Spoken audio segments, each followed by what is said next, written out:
ونسلم على رسوله النبي الكريم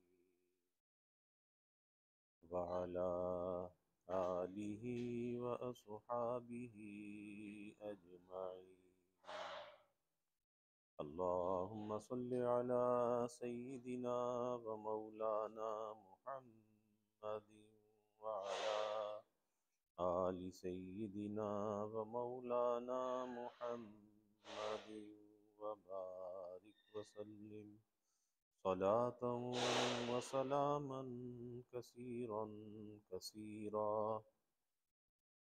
توفیق الہی اپنے مرشد پاک کی برکت سے حکیم الامت مجدد الملت حضرت تھانوی رحمۃ اللہ علیہ کے مواعظ کا سلسلہ چل رہا ہے. رمضان فی رمضان کے نام سے حضرت کا یہ واعظ چل رہا ہے، جس میں بات چل رہی تھی کہ نیری کتابیں پڑھنے سے کچھ حاصل نہیں ہوتا جب تک کہ اہل مہارت کی صحبت حاصل نہ کرے، اہل مہارت کی صحبت میں نہ بیٹھے. اس پر ایک جعفر آفندی کا واقعہ بیان کیا کہ ایک مولوی صاحب یہ سمجھے ان کی وضع کو دیکھ کر کہ یہ بھیک مانگنے والے ہیں، فقیر ہیں، اور پھر ان کے ساتھ وہی برتاؤ کیا. اور جب حضرت تھانوی رحمۃ اللہ علیہ سے وہ ملے جعفر آفندی تو حضرت نے کھڑے ہو کر ان کا احترام کیا. یہ مولوی صاحب وہاں پر بیٹھے تھے. اب یہ بہت شرمندہ ہوئے. انہوں نے حضرت تھانوی رحمۃ اللہ علیہ سے شکایت کی کہ دیکھو انہوں نے مجھے جھڑکا اور میں نے انہیں کہا کہ میں بھوکا ہوں، مجھے کھانا چاہیے، تو اس وقت ان کے پاس پیسے بھی تھے اور اس کے باوجود انہوں نے مجھے نہیں دیے. تو حضرت نے اس پر یہ بات بیان فرمائی کہ کہ تم نے انہیں کیسے سمجھا کہ اچھے لباس والے بھی بھیک مانگتے ہیں؟ کہا کہ جی کتاب کے اندر پڑھا تھا. تو بات یہی چل رہی تھی کہ نیری کتاب کو دیکھ کر فن حاصل نہیں ہوتا جب تک کہ اہل فن کی صحبت میں نہ بیٹھے.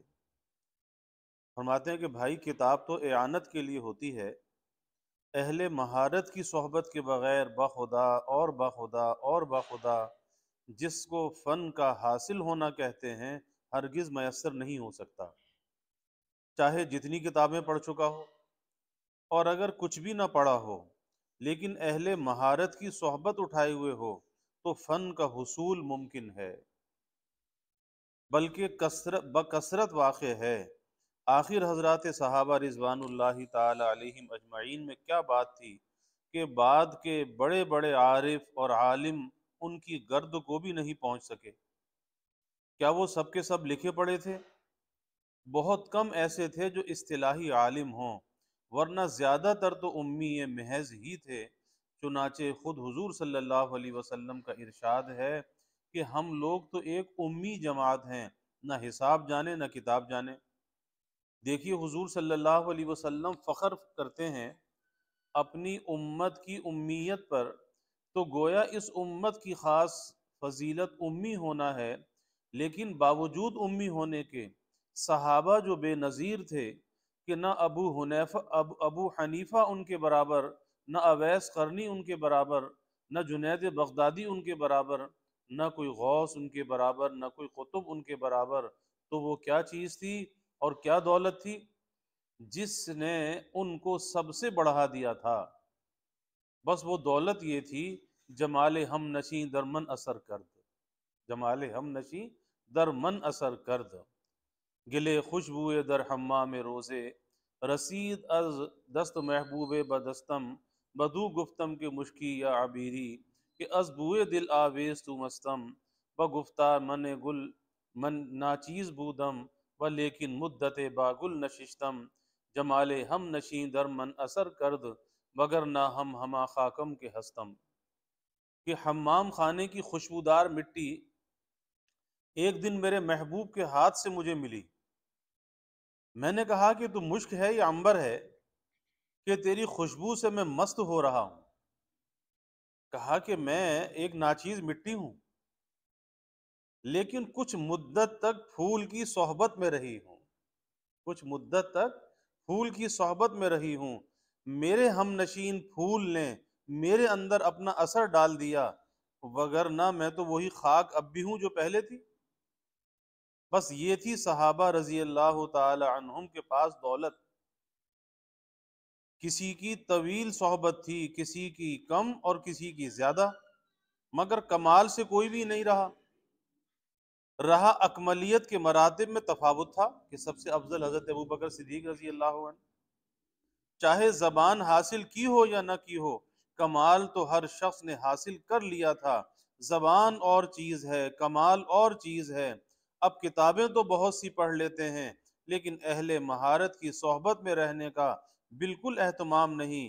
جہاں تم نے کتابیں پڑھی تھیں، اگر کسی مربی کی صحبت بھی اٹھائے ہوتے تو اپنے کو کبھی اہل مہارت میں سے نہ سمجھتے۔ بھائی تم تو پہلے مربع بنو، پھر مربی بننا، مربی کہتے ہیں اصلاح کرنے والا، تو پہلے مربع بنو، مربع بنتا ہے بڑے مجاہدے کے بعد۔ چند روز کے لیے اپنے آپ کو کسی مربی کی سپردگی میں دے دو، وہ تمہیں تاؤ دے کر مربع بنائے گا۔ جب خوب گھل جاؤ گے اور مربع بنانے والے بھی تصدیق کر دیں گے کہ ہاں اب مربع بن گئے، تب مربع بنو گے۔ تمہارا خود ہی یہ سمجھ لینا کہ ہم اب مربع ہو گئے ہرگز کافی نہیں، کیونکہ اے مربع تیرے پاس کوئی ایسی مہک اور کوئی ایسا معیار نہیں کہ جس سے تو یہ جانچ لے کہ میں مربع ہو گیا۔ جب تیرے پاس کوئی مہک اور معیار نہیں تو اپنی ذات کو بلا آلے کے دیکھے گا، دیکھنے کا آلہ بھی نہیں ہے، کس پر پرکھے گا؟ تو اپنے نفس کو دیکھے گا اپنے نفس سے، اپنے نفس کو دیکھے گا اپنے نفس سے جو ناقص ہے، اور مربی تیرے نفس کو دیکھے گا اپنے نفس سے اور وہ ہے کامل۔ لہٰذا تو اعلی شناخت ہے اور تیرے پاس کوئی اعلی شناخت نہیں، اس کے پاس اعلی شناخت ہے اور تیرے پاس کوئی اعلی شناخت نہیں۔ جیسے کوئی سیب کا مربع بنا کر رکھے تو خود سیب یہ جانچ نہیں کر سکتا کہ میں مربع ہو گیا یا نہیں، اس کے کیا دانت ہیں جو کچل کر بتا دے گا؟ البتہ جو مربع بنانے والا ہے اس کے دانت ہیں، وہ دانت تلے دبا کر فوراً بتا دے گا کہ ہاں ہو گیا، نرم پڑ گیا، ہو گیا۔ تو تم کو ابھی کسی نے دانت تلے یا پیر تلے دبایا نہیں، یعنی تم مجاہدے سے نہیں گزرے، کہیں سڑ نہ گئے ہو، کہیں کچے نہ پڑ گئے ہو۔ غرض اصل چیز تو حقیقت کمال ہے، مگر زوم کمال، دعوی کمال اس نے خراب کر رکھا ہے۔ اپنے کمال کا دعویٰ، اپنے اندر اپنے کو کچھ سمجھنا، اس نے خراب کر رکھا ہے۔ فرخ آباد میں ایک واعظ صاحب مدعی کمال کے ملے، مجھ سے بیعت کی درخواست کی۔ میں نے کہا کہ میرے یہاں بیعت کی چند شرطیں ہیں، ان میں سے ایک شرط تمہارے لیے یہ ہے کہ وعظ کہنا چھوڑ دو، کیونکہ تم عالم نہیں ہو۔ کہنے لگے کہ صاحب میں تو بہت ہی احتیاط کے ساتھ مضامین بیان کرتا ہوں، مجھے اجازت دے دی جائے۔ میں نے کہا کہ اگر احتیاط سے بھی بیان کرتے ہو تب بھی تمہارے نفس کا علاج یہی ہے کہ تم واعظ کہنا چھوڑ دو۔ بے حد اصرار کر کے مجھے کہا کہ مجھے تو اجازت دے ہی دو۔ میں نے کہا کہ اچھا، مجھے ابھی اس میں بھی شبہ ہے کہ تم احتیاط کے ساتھ بیان کرتے ہوگے۔ کہنے لگے میں تو آپ ہی کی کتابیں، یہ حضرت مولانا محمد قاسم صاحب نانوتوی رحمۃ اللہ علیہ کی کتابیں دیکھا کرتا ہوں، بس انہی کتابوں کے مضامین میرے بیان میں ہوتے ہیں۔ میں نے کہا کہ ممکن ہے کہ تم ارتباط میں کچھ گڑبڑ کرتے ہو، اس کے ربط کو ملانے میں گڑبڑ کرتے ہو، یا سلسلہ ممکن ہے غلط ملاتے ہو، یا ایسے عنوان سے ان مضامین کو نقل کرتے ہو کہ سننے والوں کو غلط فہمی ہوتی ہو۔ اس لیے اگر تمہارا ایسا ہی اصرار ہے وعظ کہنے کی اجازت دے دینے پر، تو یہ کرو کہ پہلے مجھے اپنا ایک وعظ نمونے کے طور پر سنا دو، کس طرح وعظ کہتے ہو، تاکہ میں اندازہ کر لوں کہ تم کہاں تک احتیاط کرتے ہو۔ حضرت انہیں اپنے اوپر یہاں تک عقیدہ اور دلیر اتنے کہ اس پر راضی ہو گئے اور جھٹ واز کہنے بیٹھ گئے کہ اچھا سن لے۔ اول ہی میں آپ نے قصہ نقل کیا کہ ایک دن چاروں صحابہ حضرت علی کرم اللہ وجہ کے یہاں جمع ہوئے۔ حضرت علی رضی اللہ عنہ دعوت کے واسطے ہدیے کے طور پر گھر میں سے شہد لائے۔ اس شہد میں ایک بال پڑا ہوا تھا۔ چاروں صحابہ نے ایک دوسرے سے کہا یہ جو بال ہے اس کی کوئی مثال سوچو، یہ کس چیز کی مثال ہے؟ چنانچہ کسی نے کچھ مثال دی، کسی نے کچھ مثال پیش کی۔ اب مجھے تو یاد نہیں کہ کس نے کیا مثال دی، غلط مضامین کا یاد رہتے۔ کسی نے کہا مومن کی فلاں حالت کے مشابہ ہے، اور کسی نے کہا فلاں حالت کے مشابہ ہے۔ میں نے کہا جب واز ختم کر چکے، اچھا یہ تو بتاؤ کہ یہ قصہ جو تم نے نقل کیا وہ کون سی کتاب میں ہے؟ میری کتاب میں ہے یا مولانا محمد قاسم صاحب کی کتاب میں ہے؟ کہنے لگے یہ تو یاد نہیں کہ کس کتاب میں ہے، مگر ہاں دیکھا ہے کہیں۔ میں نے کہا کہ یہ آپ کی احتیاط ہے کہ ایسا محمل قصہ جو کسی اہل حق کی کتاب میں نہیں اس کو بیان کر دیا۔ اب تو سمجھ گئے کہ تم کو واز کہنے کی اجازت نہیں دی جا سکتی، مگر حضرت انہوں نے نہیں مانا، برابر واز کہتے رہے۔ یہ تو گوارا کر لیا کہ مجھ سے تعلق نہیں رکھا، بیعت نہیں ہوئے، لیکن یہ گوارا نہ ہو سکا کہ واز کہنا چھوڑ دیں۔ اب کیا علاج ہے ایسے جہل مرکب کا؟ میں قسم کھا کر کہتا ہوں کہ جہل وہ چیز ہے کہ اگر کسی کو اپنے جہل کی خبر ہو جائے، یعنی کوئی اپنے کو سمجھ لے کہ ہاں میرے اندر جہل ہے، جہالت ہے، اگر کسی کو اپنے جہل کی خبر ہو جائے تو میں اس کو علماء میں شمار کرتا ہوں، یعنی اول درجہ علم کا اپنے جہل پر مطلع ہو جانا ہے۔ اور جہل کا آدمی کہتے ہیں میں نہیں جانتا، مجھے معلوم نہیں ہے، آسان سی بات ہے، تو یہ ہے اپنی لا علمی کو ظاہر کر دے۔ جیسے صحت کا اول درجہ مرض کی اطلاع ہے، کہ مریض کو یہی پتہ نہ چلے کہ میں بیمار ہوں تو علاج کیسے کرے گا، تو پہلا درجہ تو اپنے مرض سے واقف ہونا ہے۔ موٹا مسئلہ عقل کا ہے کہ جس کو اپنے مرض کی اطلاع نہ ہوگی وہ علاج ہی نہیں کرے گا۔ خدا بچائے، یہ خود بینی ایسی بری چیز ہے کہ حضرت حافظ اس کو کفر سے تعبیر کر رہے ہیں، اور واقعی یہ ہے ہی ایسی بری چیز۔ فرماتے ہیں فکر خود برائے خود در عالم رندی نیست، کفرست در این مذہب خود بینی و خود رائی، کہ عشق و محبت کے راستے میں اپنی فکر اپنی رائے نہیں چلتی، یہاں تو بس محبوب کی چلتی ہے۔ اس مذہب عشق میں خود بینی اور خود رائی کفر ہے، یعنی نہایتی قبیح ہے، بہت بری چیز ہے۔ تو دیکھا آپ نے، یہ آفت نازل ہو رہی ہے۔ حق جل علا شانہ صاف فرماتے ہیں هل يستوي الذين يعلمون والذين لا يعلمون، کہ کہیں عالم اور جاہل بھی برابر ہو سکتے ہیں؟ اب اس وقت عوام الناس نے ایک عجیب و غریب مستی اور شورش برپا کر رکھی ہے، اور علماء کو مجبور کرتے ہیں کہ وہ بھی شریک ہوں۔ خیر، عوام الناس پر تو حیرت نہیں، مگر حیرت ہے علماء پر جو ان سے مغلوب ہو کر ان کے تابع ہو گئے۔ میں کہتا ہوں کہ عوام الناس کے دبانے سے اور ان سے دب کر جو علماء تابع ہو گئے ہیں، کیا وہ سمجھتے ہیں کہ ان کی کچھ قدر ہے؟ وہ بھی تو جانتے ہیں کہ یہ علماء ویسے ہمارے مافق نہیں ہیں، ہم سے دب کر تابع ہو گئے ہیں۔ اگر یہی حال ہے تو پھر اور کسی بات میں تابع بنائیں گے، پھر اور کسی میں، خلاصہ یہ کہ ان کے مرید ہو جاؤ، یعنی جتنا دبتے جاؤ گے عوام دباتے جائیں گے، اور علماء کا یہ منصب نہیں ہے۔ کس قدر شرم کی بات ہے، جو کاریگر یعنی مادیات اور حسیات تک کا کاریگر بھی جو اپنے کام میں ماہر ہو، اس سے کوئی خلاف قاعدہ کام تو لے لو، کسی بھی کام کا ماہر فن ہو۔ ہمارے یہاں تعمیری کام جاری ہے، ایک معمار نے ایک کام کو ایک طریقے سے بنانا چاہا، مگر ہم غلط سمجھے، ہم نے دوسرا انداز تجویز کیا کہ نہیں اس طرح سے بناؤ۔ اس نے کہا کہ صاحب یوں نہیں بن سکتا، ہم نے کہا کہ اس سے کیا بحث، جس طرح ہم کہہ رہے ہیں اسی طرح بنا دو۔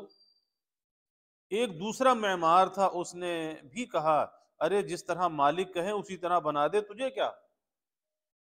بس جناب ہم سے تو بیچارہ بول نہ سکا، اس پر بہت تیز ہوا اور کھڑا ہو گیا کہ تو بڑا کاریگر ہے، آ تو ہی بنا۔ تو دوسرے کاریگر نے کہا آ تو ہی بنا جو قیامت تک بھی نہ بن سکے۔ نہایت تیز لہجے میں اس نے کہا، حالانکہ یہ تھوڑا ہی تھا کہ بن ہی نہ سکتا، بن تو جاتا اس طرح بھی جس طرح ہم لوگ کہہ رہے تھے، مگر بے کنیڈے بنتا۔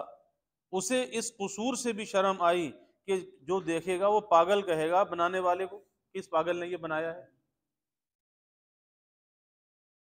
وہ برا کہنے والے متعین نہ ہوں، معلوم نہ ہوں، پھر بھی اہل کمال کو غیرت آتی ہے، اہل کمال کو غیرت آتی ہے کہ اس کے ہاتھ سے ایسا کام ہو جس کو دیکھ کر لوگ کہیں کہ یہ کس اناڑی کا کام ہے۔ غرض جب اس نے پوری تقریر کی تب ہمیں اپنی تجویز کی غلطی معلوم ہوئی کہ ہم غلط ہیں، کہ واقعی وہی ٹھیک کہتا تھا۔ ہم نے کہا کہ بے وقوف، تو نے پہلے ہی پوری بات کیوں نہ کہہ دی تھی؟ تو میں کہتا ہوں کہ معماروں کو اتنی غیرت ہو اور مولویوں کو اتنی غیرت بھی نہ ہو، بس وہ کیا، غرض نے ساری خرابی ڈال رکھی ہے، اغراض۔ چوں غرض آمد ہنر پوشیدہ شد، صد حجاب از دل بسوئے دیدہ شد، کہ جب غرض دل میں آئی ہنر پوشیدہ ہوا، سینکڑوں پردے حق بینی سے مانے بن جاتے ہیں۔ غرض کی وجہ سے سینکڑوں پردے بیچ میں آ جاتے ہیں جو دل سے نکال کر آنکھوں پر چھا جاتے ہیں۔ اس لیے میں کہتا ہوں اعتکاف کے تعلق سے یہ تقریر شروع ہوئی تھی۔ غرض خلوت اور ترک تعلقات کی حقیقت محققین ہی جانتے ہیں، غیر محققین کو ان کا اتباع چاہیے۔ اسی طرح ہر فن میں جو محققین ہیں وہ عوام کو اپنا تابع بنائیں، خود ان کے تابع ہرگز نہ بنیں، اور اگر اس عزم میں پختگی ہوگی تو عوام خود ان کے سامنے گردن جھکا دیں گے اور ان کا اتباع کریں گے انشاءاللہ تعالی۔ اور اگر نہ کریں گے پھر تمہیں کیا؟ اگر اتباع نہ کریں تو تمہیں کیا؟ لست علیہم بمسیطر۔ ایک عبادت احیاء لیالی قدر ہے، اس احیاء کا موجب نورانیت ہونا مشہور و معلوم ہے۔ خلاصہ یہ کہ رمضان المبارک کے حقوق کو جو کہ مجمع الانوار ہے پورا ادا کرو، اور خلاصہ ان حقوق کا کیا ٹھہرا کہ جو احکام واجبہ ہیں ان کی پوری پوری پابندی کرو، اور جو امور منکر اور مکروہ ہیں خواہ وہ کبائر ہوں یا صغائر ہوں بالکل چھوڑ دو۔ خواہ فضائل میں کمی رہے تو مذائقہ نہیں، لیکن مکروہات سے اور منکرات سے بچو۔ اگر فضائل میں کمی رہ جائے کوئی حرج کی بات نہیں ہے، لیکن نقصان کہاں سے ہوگا؟ مکروہات سے اور منکرات سے۔ غرض رمضان المبارک کی اصل عبادت تو روزہ و تراویح اور ان کی تنزیہ ہے، اور کثرت تلاوت و اعتکاف اور شب بیداری اس کے متعلقات، ان سب کی اصل یہی اصل الاصول وہ احکام واجبہ کی پابندی اور امور منکر و مکروہ سے اجتناب ہے۔ اس سے آگے اپنی اپنی ہمت ہے، اور اس کی ایسی مثال ہے جیسے مہمان کے سامنے جو چیزیں رکھی جاتی ہیں ان میں اصل چیز تو گوشت و روٹی ہوتی ہے، باقی مربع، اچار، چٹنی، سلاد یہ تو زینت کی چیزیں ہیں دسترخوان کی، اور معین بھی ہیں ہضم غذا میں، کہ سلاد ہے، چٹنی ہے، اچار ہے، غذا کو ہضم کرنے میں مدد دیتی ہے، اصل نہیں ہے لیکن، اور لطف افزا بھی ہیں کھانوں کی۔ اور اگر کوئی شخص اپنے مہمان کے سامنے یہ زائد چیزیں تو رکھ دے، مثلا چٹنی بھی کئی قسم کی، اچار بھی طرح طرح کے رکھ دے، مربے بھی، مگر ان کے سوا اور کچھ نہیں، نہ خشکا ہے، نہ روٹی ہے، نہ گوشت ہے جو اصل غذا ہے، اب وہ مہمان کیا کہے گا؟ یہی کہے گا کہ کیا کھاؤں، کیا کھاؤں، مربع کھاؤں، اچار کھاؤں؟ کھانے کی چیز تو ایک بھی نہیں، یہ تو سب لگانے کی چیز، یہ تو سب لگانے کی چیزیں ہیں۔ اگر اسی طرح تم نے اپنا رمضان اس حالت میں حق تعالی کے سامنے پیش کیا کہ اس میں اصل چیز تو ہے نہیں، مگر زوائد تو وہ کیا قابل قبول ہوگا؟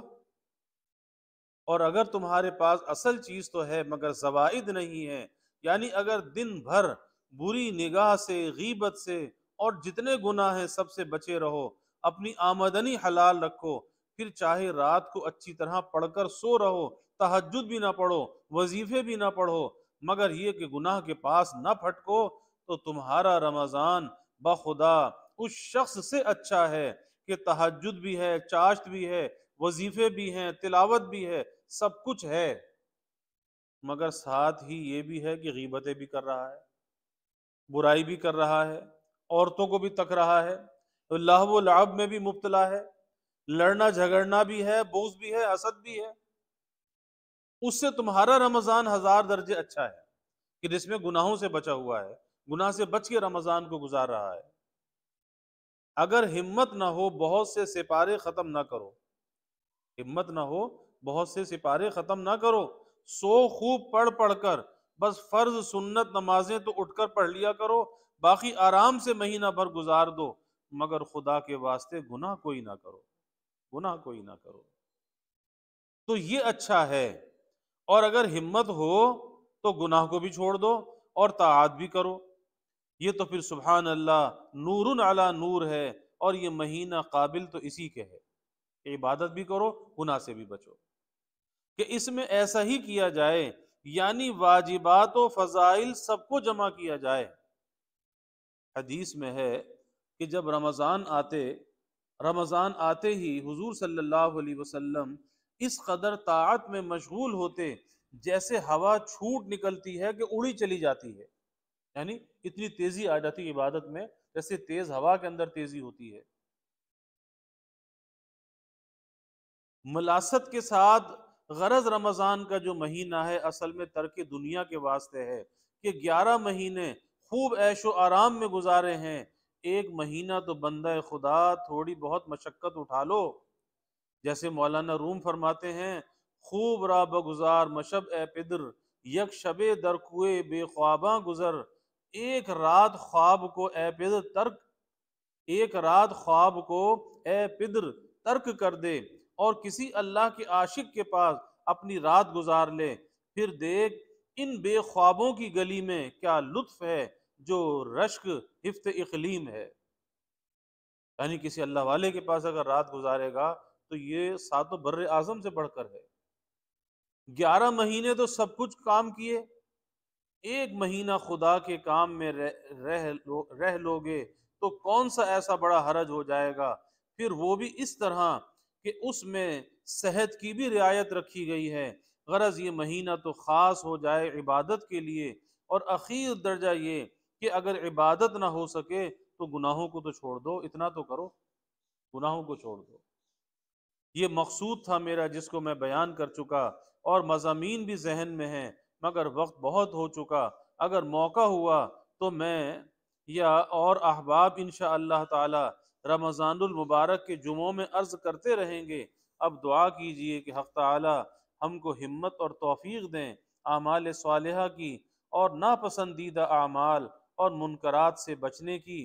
اور ایک بات اور عرض کرنے سے رہ گئی کہ رمضان کے دن آنے سے پہلے آپس میں مل جل لو اور دلوں سے رنجشوں کو دور کر لو، رمضان آنے سے پہلے آپس میں مل لو اور دلوں کی رنجشوں کو دور کر لو، کیونکہ معاصی سے روزے کا اثر اور نور تو نہیں رہتا مگر بہت مزمحل ہو جاتا ہے، کمزور ہو جاتا ہے۔ اب دعا کیجئے۔ اب یہاں تک کی تقریر ہاتھ اٹھائے ہوئے فرماتے رہے، غالباً بعد ختم دعا دوران دعا ہی میں یہ فرمایا، چونکہ اس بیان میں انوار رمضان کا ذکر ہے اس لیے اس کا نام ومضان فی رمضان مناسب معلوم ہوتا ہے۔ ومضان جمع ہے ومیز کی، جس کے معنی چمک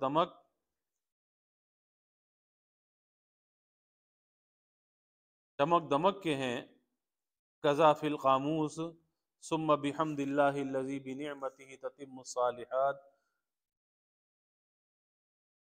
وآخر دعوانا الحمد للہ رب العالمین والعاقبۃ الصلاة والسلام على أشرف الأنبياء والمرسلين اللهم صل على سيدنا ومولانا محمد وعلى آل سيدنا ومولانا محمد وبارك وسلم. ربنا آتنا في الدنيا حسنة وفي الآخرة حسنة وقنا عذاب النار. ربنا أتمم لنا نورنا واغفر لنا إنك على كل شيء قدير. اللهم أعنا على ذكرك وشكرك وحسن عبادتك. اللهم وفقنا لما تحب وترضى من القول والعمل والفعل والنية والهدى إنك على كل شيء قدير. اللهم إنا نسألك الهدى والتقى والعفاف والغنى. اللهم إنا نسألك الصحة والعفة والأمانة وحسن الخلق والرضا بالقدر. اللهم أحسن عاقبتنا في الأمور كلها وأجرنا من خزي الدنيا وعذاب الآخرة. اللهم أرنا الحق حقا وارزقنا اتباعه وأرنا الباطل باطلا وارزقنا اجتنابه. اللهم إنا نسألك العفو والعافية والمعافاة الدائمة في الدين والدنيا والآخرة والفوز بالجنة والنجاة من النار. اللهم إنا نسألك من خير ما سألك منه نبيك سيدنا محمد صلى الله عليه وسلم ونعوذ بك من شر ما استعاذك منه نبيك سيدنا محمد صلى الله عليه وسلم وأنت المستعان وعليك البلاغ ولا حول ولا قوة إلا بالله. وجزى الله عنا محمدا صلى الله عليه وسلم ما هو أهله وصلى الله تعالى وسلم على النبي الكريم.